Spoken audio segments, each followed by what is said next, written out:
Sydney हमले के बीच आतंकिस्तान बने पाकिस्तान के खिलाफ यूएन में एक साथ भारत अमेरिका आ गए हैं। किस पर सैंक्शन लगाने की तैयारी है, किस पर सैंक्शन लगाने, किस पर बैन लगाने की मांग की जा रही है।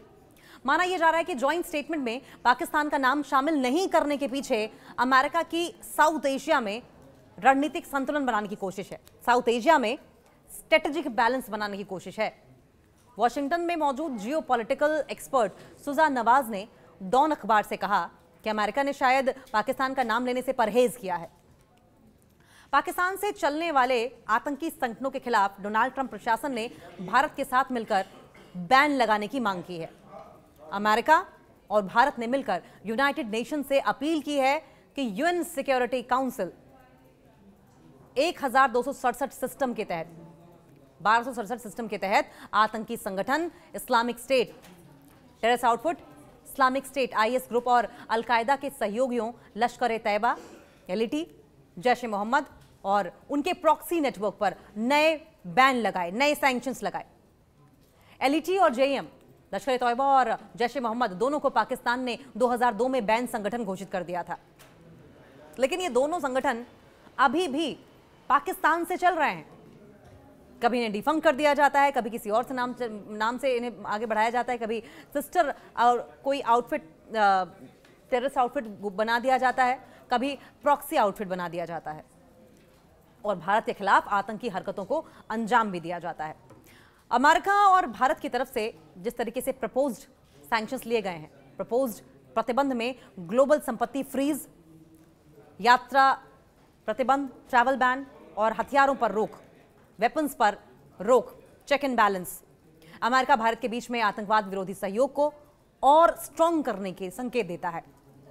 लेकिन फिर भी हैरानी की बात यह है कि इस जॉइंट स्टेटमेंट में, संयुक्त बयान में पाकिस्तान का जिक्र नहीं है।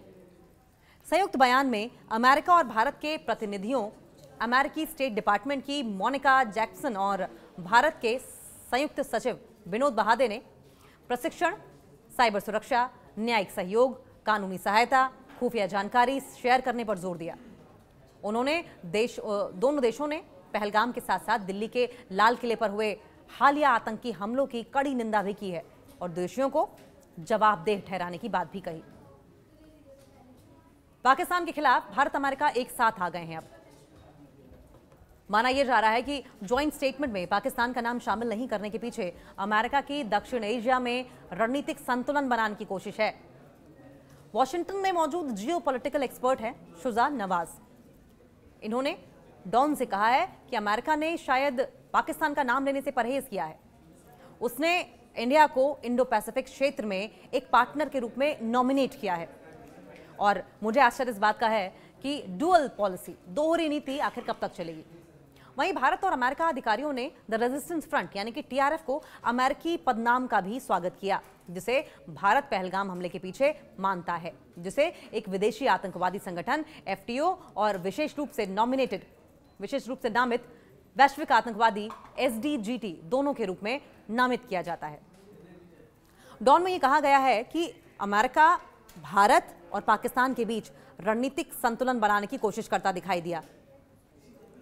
8 दिसंबर की फॉरेन पॉलिसी के एक लेख में, एक राइटअप में ट्रंप का पाकिस्तान की तरफ झुकाव, ये टाइटल दिया गया था, जिसमें कहा यह गया है कि 2025 के मध्य से अमेरिका पाकिस्तान के संबंध में गर्माहट नाटकीय रहा है।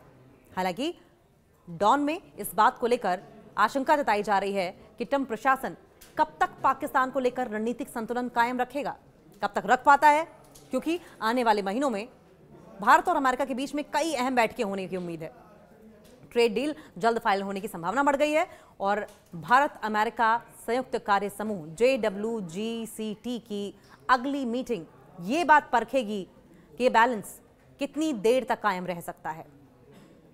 माना यह जा रहा है कि जॉइंट स्टेटमेंट में पाकिस्तान का नाम शामिल नहीं करने के पीछे अमेरिका की साउथ एशिया में रणनीतिक संतुलन बनाने की कोशिश है, साउथ एशिया में स्ट्रेटेजिक बैलेंस बनाने की कोशिश है। वॉशिंगटन में मौजूद जियोपॉलिटिकल एक्सपर्ट सुजा नवाज ने डॉन अखबार से कहा कि अमेरिका ने शायद पाकिस्तान का नाम लेने से परहेज किया है। पाकिस्तान से चलने वाले आतंकी संगठनों के खिलाफ डोनाल्ड ट्रंप प्रशासन ने भारत के साथ मिलकर बैन लगाने की मांग की है। अमेरिका और भारत ने मिलकर यूनाइटेड नेशन से अपील की है कि यूएन सिक्योरिटी काउंसिल 1267 सिस्टम के तहत 1267 सिस्टम के तहत आतंकी संगठन Islamic State terrorist outfit, Islamic State IS group और अलकायदा के सहयोगियों लश्कर-ए-तैयबा, एलईटी, जैश ए मोहम्मद और उनके प्रॉक्सी नेटवर्क पर नए बैन लगाए, नए सैंक्शंस लगाए। एलईटी और जेएम, लश्कर-ए-तैयबा और जैश ए मोहम्मद दोनों को पाकिस्तान ने 2002 में बैन संगठन घोषित कर दिया था, लेकिन ये दोनों संगठन अभी भी पाकिस्तान से चल रहे हैं।